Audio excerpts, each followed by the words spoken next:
Good morning everyone. आज हम सीखेंगे कि पाठ योजना कैसे बनाया जाता है। तो शुरू करते हैं। सबसे पहले हम लिखेंगे दिनांक, विषय, उपविषय, प्रकरण, चक्र, अवधि, कक्षा, विद्यालय का नाम, छात्र अध्यापक का नाम। हमारा टॉपिक है वायु। चलिए शुरू करते हैं। सबसे पहले लिखेंगे सामान्य उद्देश्य। पहला नंबर है छात्रों में सामाजिक विज्ञान के प्रति रुचि उत्पन्न कराना। दूसरा है छात्रों में वैज्ञानिक दृष्टिकोण उत्पन्न कराना। तीसरा है छात्रों को समान वैज्ञानिक सिद्धांतों से अवगत कराना। चौथा है छात्रों की मानसिक शक्तियों का विकास कराना। इसके बाद हम लिखेंगे विशिष्ट उद्देश्य। सबसे पहला है बच्चों को वायु के गुणों से अवगत कराना। दूसरा है बच्चों को वायु के उपयोगिता व आवश्यकताओं को बताना। तीसरा है छात्र वायु की उपयोगिता को चित्रात्मक रूप से चार्ट द्वारा प्रदर्शित करने का कौशल विकसित कर सकेंगे। चौथा है बच्चों को वायु के संगठनों से अवगत कराना। सहायक सामग्री है चौक, डस्टर, श्यामपट्ट, गुब्बारा, चार्ट, प्रकरण से संबंधित सामग्री। पूर्व ज्ञान है छात्र वायु के बारे में समान रूप से परिचित हैं। इसके बाद हम लिखेंगे प्रस्तावना प्रश्न। सबसे पहला प्रश्न है बच्चों हम सब किस ग्रह पर रहते हैं? पृथ्वी। दूसरा पृथ्वी पर सभी जीवों को जीवित रहने के लिए किन चीज़ों की ज़रूरत होती है? हवा, पानी, भोजन।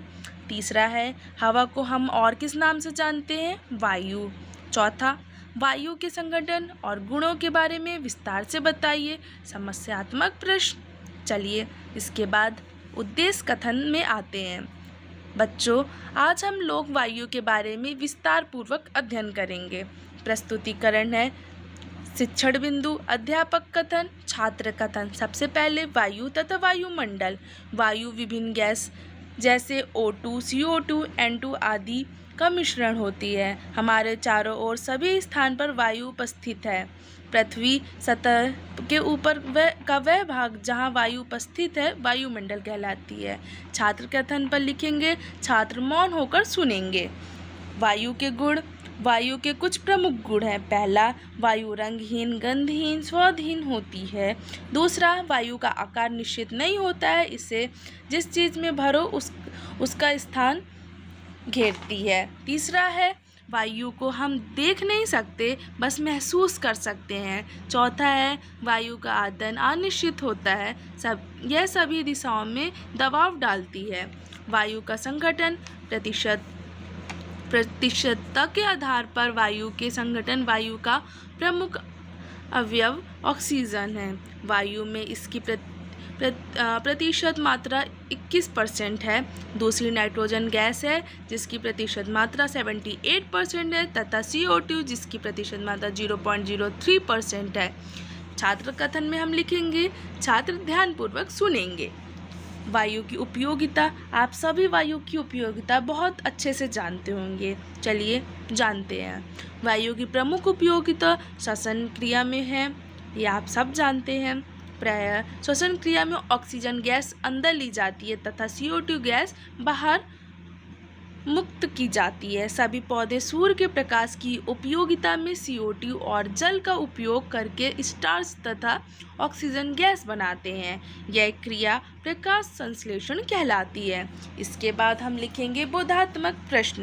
बोधात्मक प्रश्न में छात्र अध्यापिकाएं क्रियाएं और छात्र अनुक्रियाएं। सबसे पहला है वायु का आकार व रंग कैसा होता है? अभी हमने सब पढ़ा है। वायु का आकार अनिश्चित व रंगहीन होता है। दूसरा है क्या वायु को हम देख सकते हैं?